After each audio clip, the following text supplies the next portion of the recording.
السلام عليكم واهلا وسهلا بيكم في سلسله من فات قديمه جاع، السلسله اللي احنا بنجرب فيها المطاعم القديمه اللي بقالها 50 و60 سنه عشان نشوف لسه محافظه على مستواها ولا معتمده على الاسم والشهره والاكل بقى اي كلام. ومطعم النهارده اتطلب مني كذا مره وهو كبابجي شاكر. المطعم ده شغال من سنه 1945، يعني بقاله 78 سنه. 78 سنه ده عمر راجل كبير كده. كبابجي شاكر ده انا ليا ذكريات معاه بالذات في سندوتش الكفته، كان رهيب. كنت اخلص تمرين واطلع على هناك اضرب سندوتش الكفته، او كنت ساعات مثلا اطلع على العائلات اضرب بوري وكده، يعني كانت ايام حلوه والله. فقبل ما نبدا الفيديو اللي مش مشترك اشترك في القناه ونوصل الفيديو ده ل 5000 لايك. طبعا هما كيسين بس، لكن كيسين فيهم البركه. وثلاث معالق وشوكتين. طيب خلينا نبدا بايه يا رب؟ طيب خلينا نبدا بالطبق ده كده. طبعا هشيل بيبسي ده احطه في الثلاجه. بالمناسبة الأسعار كويسة جدا، يعني أنا كنت فاكر بقى عشان كبابجي وكده هتبقى أسعاره نار زي بقية المطاعم، لا أسعاره كويسة قوي. الكميات اللي أنا شايفها قدامي شكلها برضو كويس، فهو مش ناقص بس غير الطعم. لو الطعم ظبط يبقى أنت كده جامد جدا. أنا بفكر المرة دي أخلي الأكل قدامي ما اشيلوش، يعني خلي إيه كله مع بعضه كده إيه بالحب. طيب هنبدا باول حاجه وهو طبق مقبلات متنوع. ده هنا عامل 40 جنيه. طيب ده عباره عن واحده كويبه وواحده سمبوسه ويعني عينه ممبار صباع صغير جدا وصباعين ورق عنب وفلفل محشي. طيب ده طبق ايه نسخن بيه كده. شوف بقى السمبوسك، بسم الله. والله لطيفه. انا مش من محبين سمبوسك اللحمه قوي، يعني بحب الجبنه اكتر، بس اللحمه هنا عجبتني برغم ان هي لحمه ببصل وخلاص، يعني ما فيش فيها اي افتكاسه ثانيه، بس عجبتني يعني بهاراتها لطيفه جدا. شوف الممبار كده.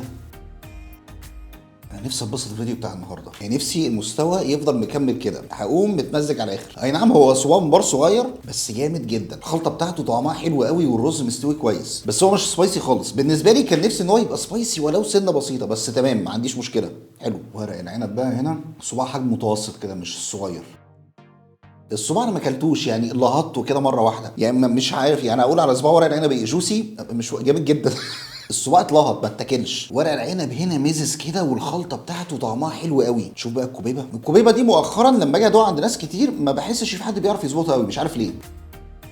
في كوبيبه تاكلها تحس ان هي ناشفه مش مليانه لحمه على الاخر، يعني لو مسكت الكوبيبه كده تقعد تهز فيها تلاقي اللحمه بتروح وتيجي معاك. هنا لا، يعني هنا مليانه لحمه واللحمه لازقه في العجينه، الدنيا كلها ماشيه مع بعضها حلو. شوف بقى الفلفل محشي، مع انه مش من المفضل بتاعي قوي. انا بالنسبه لي احلى حاجه في المحاشي ورق العنب، وما بحب شكله من بره كمان، يعني احب دايما اكله في البيت، بس ده ورق العنب ده كان رهيب. شوف بقى الفلفل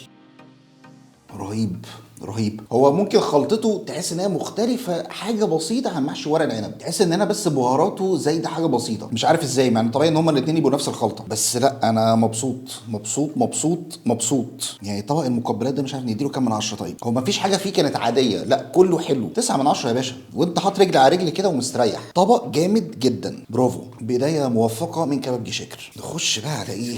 احنا عايزين نفك السلطات دي. هو جايب لنا هنا ايه ده مخلل تيران وطحينه نشوف كده مخلل وطحينه وبتنجان وتوميه وليله. طيب نخش على المكرونه. ده هنا طبق مكرونه بشاميل اللي عامل كام بقى؟ ده ده هنا الحجم الصغير، هو يبقى في حجم صغير وحجم كبير. ده هنا عامل 28 جنيه. الاسعار دي يا جماعه كلها شامله الضريبه، وبالنسبه ان هو حجم صغير فانا شايف ان هو حجمه كويس جدا. انا تقريبا كده قاعد بتغدى، تقريبا ايه ده اكيد انا قاعد بتغدى. اللحمه المفرومه التسبيكه بتاعتها حلوه قوي. المكرونه برضو مش معجنه، الدنيا كويسه في كل حاجه. عندي بس تعليق واحد، البشاميل قليل حبتين 3 4، يعني اللي منطق الطبق ده تسبيكه اللحمه المفرومه بس، انما البشاميل بقى لو كان زياده كان الطبق ده هيبقى 10 من 10 مستريح قوي. طيب دي ممكن نديها 8 من 10، لان بصراحه تسبيكه اللحمه المفرومه رهيبه جامده قوي. طب هو المستوى نزل سنه بسيطه من 9 ل 8 بس قشطه، انا لحد دلوقتي مبسوط جدا. خلص حاجه كده ونحطها بره الكادر. طيب خلينا بقى نشوف الطبق ده. ده هنا طبق ميكس فتة شاورما كبير عامل 70 جنيه شامل الضريبه. يا سيدي مبدئيا الطبق شكله مفرح جدا. هو انا هقول على حاجه كده يعني تقريبا الناس كلها تختلف معايا فيها. انا بالنسبه لي بحب طبق فتة الشاورما يبقى بالرز الابيض مش الاصفر، يبقى كمان مع الشاورما بقى بصل فلفل الحاجات دي بتعمل شغل عالي. النص بتاع الفراخ هنا شكلها واخده السوا بتاعها مظبوط، وهي من على السيخ يعني متقطعه بس ايه قطع كبيره قوي، فهندوق ونشوف كده. عارفين صدور الفراخ اللي بتعمل على الجريل؟ هي دي. مش حاسس فيها بالتتبيله اللي هي بتاعه الشاورما، انا حاسس ان انا باكل صدور فراخ طريه جدا وكل حاجه سواها مظبوط وتتبيلتها حلوه، بس مش تتبيله شاورما، ده مش طعم شاورما. بس لو كفراخ يعني، لو انت قلت لي دي فتة فراخ كده، فتة صدور فراخ، هقول لك تمام حلوه جدا. خلينا نحط الصوص ده كده، وانا مش عارف ده ايه، انا كنت متخيله طحينه بس هو جاي معاه فلفل تقريبا او هالبينو، مش عارف. هو الصوص ده طعمه غريب شويه يعني، ما ظبطش الموضوع بصراحه. هو تقريبا ميكس يعني مايونيز على طحينه يعني، مش عارف هو ميكس غريب كده، مش وحش بس ما يعني ما اضافش حاجه للتجربه يعني. طب نسيبنا من الفراخ، سيبنا من الفراخ يعني، خلينا ايه نشوف اللحمه كده. اللحمه بقى هنا هي متقطعه قطع رفيعه ارفع من الفراخ بكتير. لا شاورما اللحمه مش قد كده بصراحه. هو هنا شاورما اللحمه حاطط عليها شويه طحينه برضو، هي كتتبيله حلوه بس ناقصه سوا يعني، لا كانت محتاجه تستوي اكتر من كده كمان، بس فيها عضه كده شويه يعني، ما بتاكلهاش على طول، مع اني كنت متفائل بالطبق ده بس مش عارف ايه اللي حصل. خلينا نشوف التوميه مع الفراخ كده، يمكن الموضوع يفرق شويه.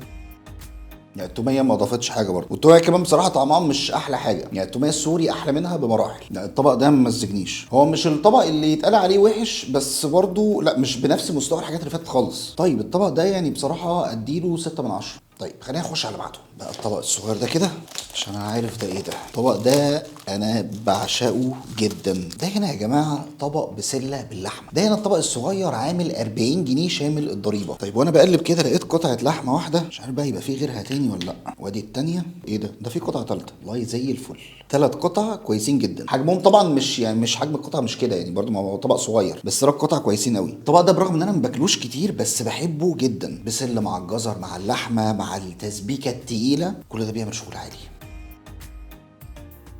تسبيكه طعمها حلو، مش هقول عليها اللي هي التسبيكه التقيله، لا انا دوقت تسبيكه اتقل من كده بس برضو كويسه. كان نفسي بس لو يضاف هنا سنه فلفل اسود كده، كانت هتعمل فرق في الطعم حلو قوي. وبرضو اللحمه السوا بتاعها مظبوط، بهاراتها حلوه. والله انا لو هتكلم كطعم بس هي حلوه، بس انا دوقت احلى من كده، فلو كطعم ممكن اديها 8 من 10. بس كقيمه مقابل سعر، احنا بنتكلم في 3 حتت لحمه زي دول مع البسله ب 40 جنيه، ده رقم كويس جدا يعني. لو طبق رز كمان ب 10 جنيه يبقى انت كده اتغديت ب 50 جنيه واسمك كلت رز وخضار ولحمه، فكقيمه مقابل سعر هو كويس جدا، فممكن اديله 9 من 10 كمان. طيب احنا فاضل لنا طبقين، في طبق مشويات وطبق مسقعه. نخش على المسقعه دي بقى يا معلم. طبق المسقعه متلحوس، ايه ده متلحوس من بره، ايه ده يا جدعان في ايه؟ لا ده متبهدل مش متلحوس بس. كنتوا بتدلقوا المسقعه من فوق الغطا ولا ايه في ايه؟ طيب هو الطبق ده لازم له عيش، كيس العيش انا جايب لنا 6 رغيفه و6 رغيفه كويسين يعني. ده هنا طبق مسقعه باللحمه المفرومه صغير عامل 25 جنيه، بتنجان مع اللحمه المفرومه يعني، الفلفل قليل قوي. طب ندوق نشوف كده.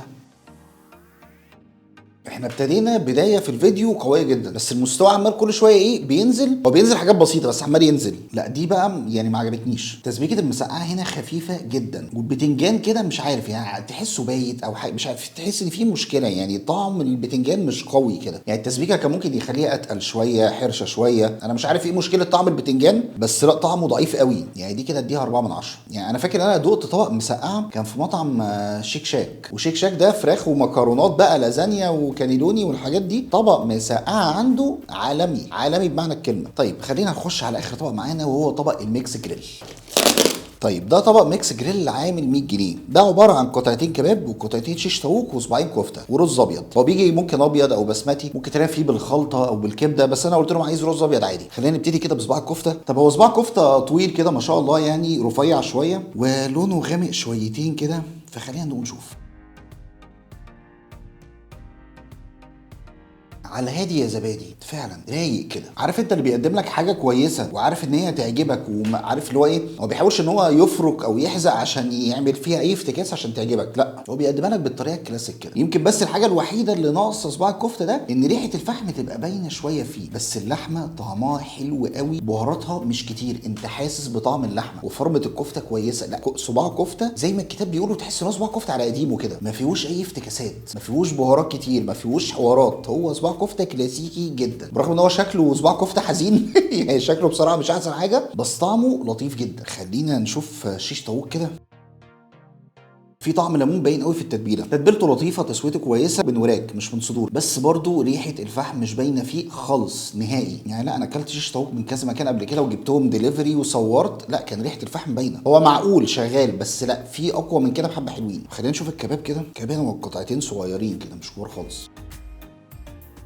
الكباب هنا وانا باكله غريب بقى، يعني انا ايه بحس ان هو خلاص، يعني انا اكلت الكباب الطعم هيبتدي يروح ناحيه الكباب، بعد كده ايه يقوم واخدني يقول لي لا لا لا انا مش كباب، انت بتاكل لحمه بتتبيله كده وخلاص. بعد كده وانا باكل طب قربنا اهو الكباب تاني، يقوم ساحبني تاني من رجلي يقول لي لا تعالى لا لا انا مش كباب. مش الكباب ملخبطني، مش عارف، مش مديني طعم الكباب قوي، يعني الطعم كده بيروح وبيجي، ما فيهوش برده الشده بتاعت الكباب كده، وما فيهوش التتبيله بتاعت الكباب. لا وده يعتبر اقل حاجه دقتها في المشويات النهارده. احنا لو هنتكلم في قيمه مقابل سعر، انت بتتكلم في كباب وكفته وشيش طاووق ورز ب 100 جنيه. الاسعار دي تقريبا مش موجوده دلوقتي مش في الكلام ده دلوقتي خالص. يعني احسن حاجه فيه الكفته، بعد كده الشيش طاووق، والكباب بصراحه ما عجبنيش. الوجبه دي كطعم بس ممكن اديها 6 من 10، بس عشان السعر بصراحه انا شايف ان هو بالنسبه لدلوقتي يعني يعتبر كويس جدا، فهديله 7 من 10. لان في مطاعم تانية انا ساعات بجرب من عندهم نفس الوجبه والكلام ده من حوالي سنه، وبتلاقي سعر الوجبه دي بعمل له 130 و140 جنيه، يعني دلوقتي ممكن تلاقيها مثلا داخله في 160 170 جنيه، فان هو يقدم لك الوجبه دي ب 100 جنيه بس ده كويس جدا. طيب خليني اشيل الكلام ده من قدامي واقول لكم ملخص التجربه.